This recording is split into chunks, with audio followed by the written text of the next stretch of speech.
Olá, nós somos o Grupo ProAlf. Os integrantes do grupo são Sara Ribeiro, eu, Vanessa Gomes e Vinícius Nascimento. Em março de 2020, as atividades escolares foram suspensas devido à pandemia do novo coronavírus. Houve a inclusão do ensino à distância, o que impactou no processo de alfabetização das crianças. Nós desenvolvemos uma aplicação web para auxiliar os alunos, pais e professores no processo de alfabetização. Essa aplicação é baseada no livro Programa de Alfabetização e Estimulação Cognitiva da doutora Gabriela Guarnieri Mendes. Com a expansão dos vírus em 2019, toda a rede de ensino, juntamente com os pais, fizeram uma pergunta: como fazer para estimular as crianças durante esse período? Como fazer para as crianças não perderem a motivação e como fazer com os pais que não têm conhecimento tecnológico para ajudar seus filhos. Com isso, nós do ProAlf decidimos criar uma aplicação que pudesse resolver esse problema.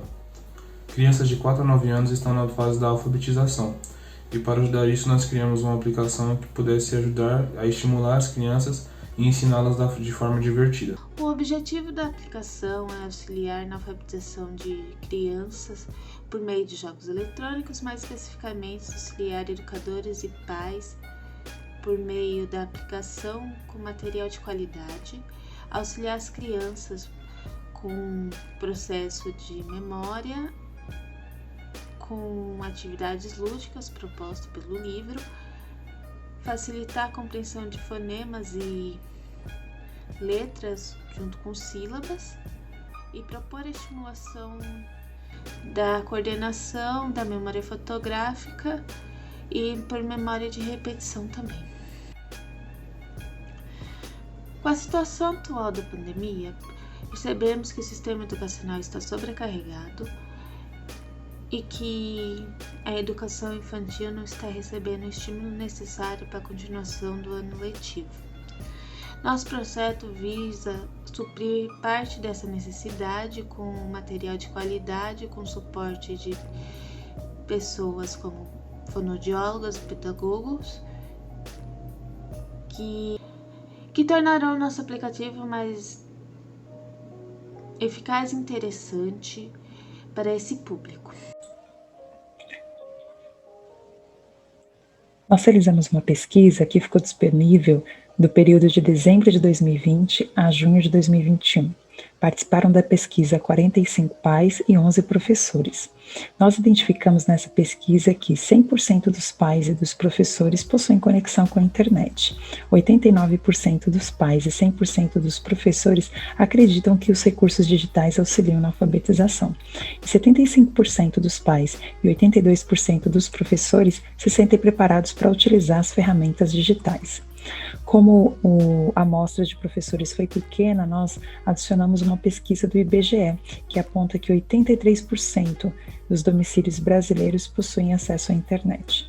Essa informação é informação importante, já que nossa aplicação é uma aplicação web. Então agora eu vou apresentar o sistema e os requisitos funcionais. Nos requisitos funcionais, o usuário sem cadastro, ele pode realizar o cadastro, clicando em registre-se, ou ele pode acessar o menu sobre, que é a home das vogais, e ele pode acessar também a home das consoantes. Já o usuário cadastrado, ele pode realizar o login, manter cadastro e ele pode fazer as atividades de cada letra. No caso das vogais, cada letra tem 4 atividades. Então ele pode, na primeira atividade, clicar na figura. Na segunda atividade, ele vai clicar na nuvem. Na terceira atividade, clicar na letra. E a última atividade, digitar a letra. Todas as páginas, as instruções do que a criança deve fazer é feita por meio dos áudios, então ele pode controlar o volume desses áudios. Agora, complete com a vogal que está faltando no nome das figuras. E assim que ele terminar todos os exercícios das vogais, até o último da letra U, ele vai ser direcionado para uma página de teste onde ele vai poder aplicar os conhecimentos obtidos até o momento.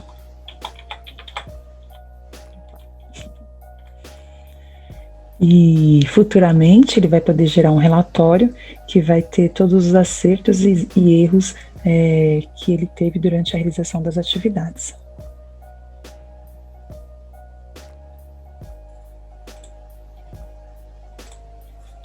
Bom, como requisitos não funcionais, nós temos ícones grandes e instruções de áudio para as crianças que não têm muita intimidade com a tecnologia. Nós também prezamos a segurança, nós validamos todos os dados em login e cadastro. E também nós usamos como ferramentas principais o React e o Node, que são as nossas ferramentas de front e back-end. Nós escolhemos utilizar porque as duas têm uma ótima compatibilidade entre si e também uma ótima compatibilidade com o MySQL, que é a nossa linguagem de banco de dados. Nós usamos também ferramentas como Visual Studio, GitHub, entre outras, que são ferramentas à parte do nosso projeto. Nós não usamos elas como ferramentas principais, porém elas ajudaram muito no desenvolvimento do nosso projeto. O front-end como o back-end, o JavaScript, que é uma linguagem que está em ascensão e que ajuda também no desenvolvimento das crianças. Nossos grupos pesquisou sobre concorrentes e esses são os principais que a gente encontrou. O que eles têm em comum é que são todos focados na educação especificamente para crianças, mas eles não têm foco em todas as coisas. Cada um ensina uma coisa. Um ensina a ligar a imagem com a palavra, outro ensina somente as sílabas, outro ensina só as letras. Todos são para baixar. E o objetivo do nosso aplicativo é ser um aplicativo web que possibilita tanto usar no desktop quanto no mobile. Pesquisamos a média salarial de um desenvolvedor de front-end júnior e fizemos o ajuste já com 30% no período de 5 meses.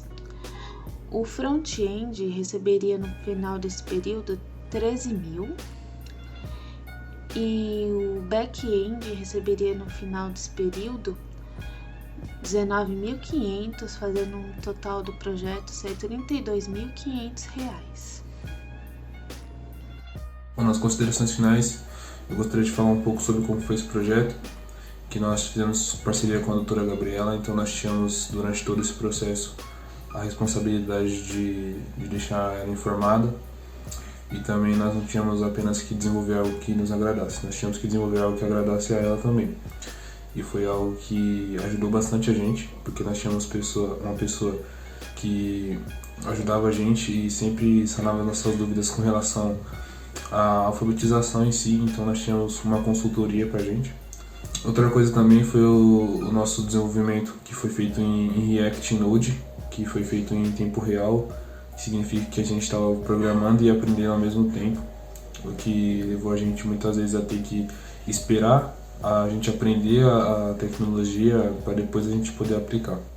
Eu também vou falar um pouco sobre as coisas que nós não planejamos no início do nosso projeto e decidimos implementar ao decorrer do projeto, que foi a gamificação, ou seja, a contagem de pontos que estimulam as crianças a serem mais competitivas, o que também ajuda no aprendizado. Durante o processo também surgiu a ideia de a criação de um aplicativo mobile, que no início não era a nossa ideia principal era trazer algo diferente do que nós já tínhamos visto no mercado. E durante o nosso processo, com algumas pesquisas que nós fizemos, nós descobrimos que a grande maioria das pessoas que acessam a internet no Brasil está por meio de um celular.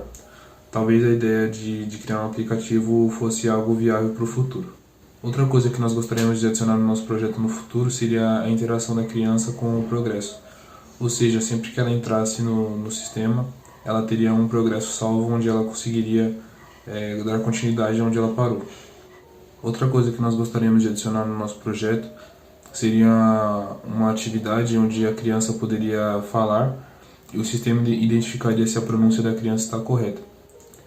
E por fim, a coisa que nós também decidimos que no futuro queríamos colocar no nosso projeto seria a questão da acessibilidade para crianças que possuem deficiência conseguirem acessar o nosso site e desenvolver a alfabetização também. Obrigado.